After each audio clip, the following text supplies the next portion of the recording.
Subscribe करंतु Odia online channel को bell icon को मध्य क्लिक करंतु जहाँ फल आमर प्रत्येक वीडियो सर्वप्रथम Piper. Hariom friends, Odia online channel आपको स्वागत। शुभ सकाळ। तो आज आम आपणकर दैनिक राशिफल कहवाक जाऊँ। यही जो राशिफल आम आपको कहवाक जाऊँ यह ग्रह मानकर साधारण गणना जहाँ ज्योतिषशास्त्र में ग्रह मानकर गोचर नाम जना जाए। यह मुख्यतः चंद्रदेव गोचर उपर आधारित अटे। तो आज आम आपको मेष ठार आरंभ कर मीन राशि पर्यंत विस्तार पूर्वक आज राशिफल कहवाक जाऊँ। आज 12 जनवरी 2019 दिन शनिवार, पौष मास शुक्लपक्ष धनु 28 दिन। आज तिथि और नक्षत्र षष्ठी रात्र 9 घंटा 58 मिनिट पर्यंत, पूर्वभाद्र नक्षत्र दिवा 9 घंटा 24 मिनिट पर्यंत, मीनचंद्र दंड 60 अहोरात्र, धनुराशि घात चंद्र, वृष सिंह और कन्या राशि मानकर घात 12। आज शुभ बेला दिवा 12 घंटा 2 मिनिट रु दिवा 1 घंटा 25 मिनिट पर्यंत, दिवा 2 घंटा 48 मिनिट रु दिवा 4 घंटा 11 मिनिट पर्यंत, रात्र 12 घंटा ठारू रात्र 3 घंटा 15 मिनिट पर्यंत। निषिद्ध खाद्य निंब। तो मेष ठारू आरंभ कर मीन राशि व्यक्ति कौन कही थाए आज आपणकर राशि, कौन कही थाए आज आपणकर ग्रह नक्षत्र और आज आपको एपरि केउं उपाय करबा आवश्यक जहाँफल आज आपणकर दिनटी अत्यंत शुभ सब्यस्त हेबो। एही क्रम रे सबठारु प्रथमे आसंतु जानिबा मेष राशि विषय रे। स्वास्थ्य अवनति देखादेव। प्रत्येक कार्य बाधार सम्मुखीन होई परंती। तरबरिया भाव में कौन भी निष्पत्ति नियंतु नाही। आर्थिक समस्या देखादेव। किछि विवादीय परिस्थिति उपजी पारे। कौन द्रव्य चोरी किंबा हजिजिबार संभावना रही, से सावधान रुहतु। व्यवसाय लाभ स्वल्प ही रहिबो। पड़ोशी मान संपर्क में तिक्तता देखादेव। तो आज दिनटी को आप शुभमय करने भगवान शिवंकर दर्शन करंतु। यह आपण शुभ ही रहिबो। एबे आसंतु वृष राशि विषय जानिबा। शरीर असुस्थ रहिबो। कर्मक्षेत्र में सहकर्मी मानकर असहयोग देखादेव। मानसिक अशांति देखादेव। आशा करुवा दिगरु अर्थप्राप्ति विलंब हेबो। व्यवसाय प्रतिद्वंदिता बढ़िबो। आय और व्यय समान रहिबो। कौनसी भी कार्य सठिक भाव में मन लागिबो नाही। संतान मानक पई चिंता बढ़िबो। किछि कलहर संभावना बनुअछि, सेथिपई सावधान रहंतु। तेबे आजर दिनटी को आपण शुभमय करिया पई गाय को पेट पूरा घास खाइबाकू दियंतु। यह आपण शुभ ही रहिबो। एबे आसंतु मिथुन राशि विषय जानिबा। धार्मिक कार्य मन बळिबो। देह और मन भल रहिबो। कौनसी शुभ खबर प्राप्त हेबो। कौनसी मनोरम स्थान को बुलिबाकू जाई परंती। आशा करुवा दिगरु साहाय्य मिलिबो। मानसिक शांति बजाय रहिबो। ऊर्जावान रहिबे। प्रत्येक कार्य सफलता मिलिबो। आर्थिक स्थिति रे उन्नति आसिबो। पारिवारिक जीवन सुख शांतिपूर्ण रहिबो। तो आजिर दिनटी को आपण शुभमय करिया पई तुलसी चौरार माटी को मथारे धारण करंतु।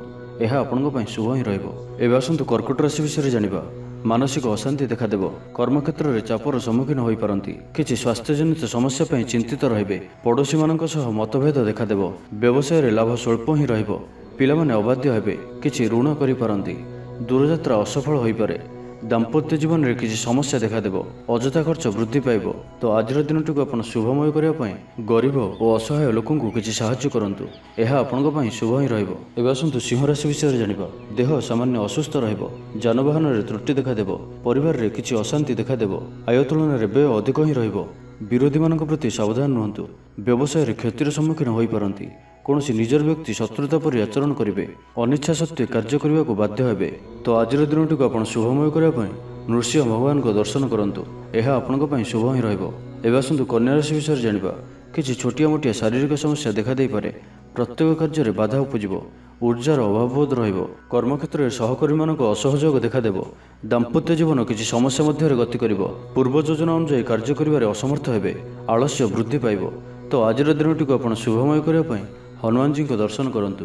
यह आपण शुभ ही रहिबो। एबे आसंतु तुला राशि विषय जानिबा। शरीर सुस्थ और मन भल रहिबो। पूर्व योजना अनुसार कार्य संपादन करिवे। कौनसी शुभ खबर प्राप्त हेबो। दाम्पत्य जीवन सुख शांतिपूर्ण रहिबो। छात्र छात्री माने उत्तम प्रदर्शन जारी रखिबे। आत्मीय स्वजन मानक ठारू साहाय्य पाई आत्मसंतोष लाभ करिवे। आर्थिक स्थिति स्वच्छल रहिबो।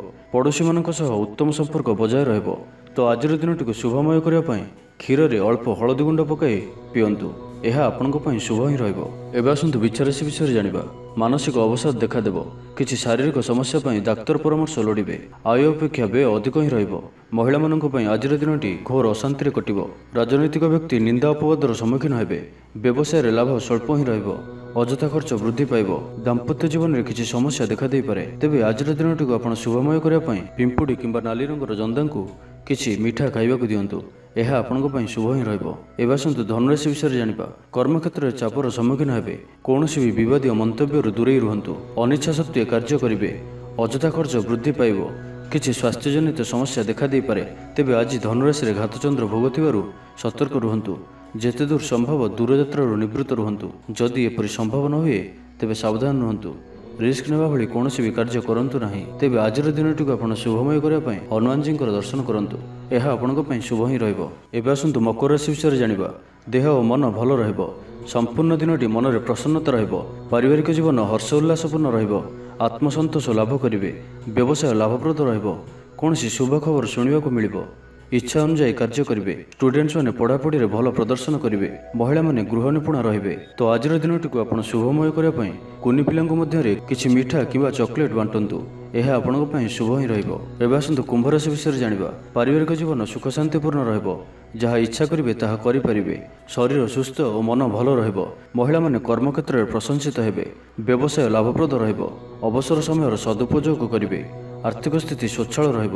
ପରିବାର ମଧ୍ୟରେ ସ୍ନେହରେ ବୃଦ୍ଧି ହେବ। କୌଣସି ଧାର୍ମିକ କାର୍ଯ୍ୟରେ ଯୋଗ ଦେଇପାରନ୍ତି। ରାଜନୈତିକ କ୍ଷେତ୍ରରେ ଥିବା ବ୍ୟକ୍ତିଙ୍କ ପାଇଁ ଆଜିର ଦିନଟି ଅତ୍ୟନ୍ତ ଶୁଭ ସାବ୍ୟସ୍ତ ହେବ। ତେବେ ଆଜିର ଦିନଟିକୁ ଆପଣ ଶୁଭମୟ କରିବା ପାଇଁ ଘରୁ ବାହାରିବା ସମୟରେ କିଛି ମିଠା ପାଟିରେ ପକାଇ ଘରୁ ବାହାରନ୍ତୁ। ଏହା ଆପଣଙ୍କ ପାଇଁ ଶୁଭ ହିଁ ରହିବ। ଏବେ ଆସନ୍ତୁ ମୀନ ରାଶି ବିଷୟରେ ଜାଣିବା। କୌଣସି ସୁସମ୍ବାଦ ପାଇ ଖୁସି ହେବେ। କର୍ମକ୍ଷେତ୍ରରେ ଆପଣ ପ୍ରଶଂସିତ ଓ ସମ୍ମାନିତ ହୋଇପାରନ୍ତି। ଆୟରେ ବୃଦ୍ଧି ହେବ। ସୁସ୍ୱାଦୁ ଭୋଜନ ପ୍ରାପ୍ତ କରିବେ। ଅପରାହ୍ନରେ ବନ୍ଧୁ ମିଳନ ହୋଇପାରେ। ଦୂରଯାତ୍ରା କରିପାରନ୍ତି। ପରିବାର ମଧ୍ୟରେ ସୁଖ ଶାନ୍ତିର ବାତାବରଣ ରହିବ। ମାତାପିତାଙ୍କର ଆଶୀର୍ବାଦ ରହିବ। ବିଦ୍ୟାର୍ଥୀମାନେ ପଢ଼ାପଢ଼ିରେ ଉତ୍ତମ ପ୍ରଦର୍ଶନ ଜାରି ରଖିବେ। ଶରୀର ସୁସ୍ଥ ଓ ଆଜିର ସମ୍ପୂର୍ଣ୍ଣ ଦିନଟି ମନରେ ପ୍ରସନ୍ନତା ରହିବ। ତ ଆଜିର ଦିନଟିକୁ ଆପଣ ଶୁଭମୟ କରିବା ପାଇଁ ଗରିବ କିମ୍ବା କୌଣସି ଅସହାୟ ବ୍ୟକ୍ତିଙ୍କୁ ବସ୍ତ୍ର ଦାନ କରନ୍ତୁ। ଏହା ଆପଣଙ୍କ ପାଇଁ ଶୁଭ ହିଁ ରହିବ। ତେବେ ଭିଡ଼ିଓଟି ଯଦି ଆପଣଙ୍କୁ ଭଲ ଲାଗିଥାଏ ତେବେ ଲାଇକ୍ କରନ୍ତୁ, କମେଣ୍ଟ କରନ୍ତୁ। ଏହି ଭିଡ଼ିଓଟିକୁ ଆପଣଙ୍କ ଫ୍ରେଣ୍ଡସ୍ମାନଙ୍କ ସାଥିରେ ସେୟାର କରନ୍ତୁ ଏବଂ ଆମର ୟୁଟ୍ୟୁବ୍ ଚ୍ୟାନେଲ୍ ଓଡ଼ିଆ ଅନଲାଇନ୍କୁ ଯେଉଁମାନେ ପର୍ଯ୍ୟନ୍ତ ସବସ୍କ୍ରାଇବ୍ କରିନାହାନ୍ତି ସବସ୍କ୍ରାଇବ୍ କରିନିଅନ୍ତୁ। ଧନ୍ୟବାଦ।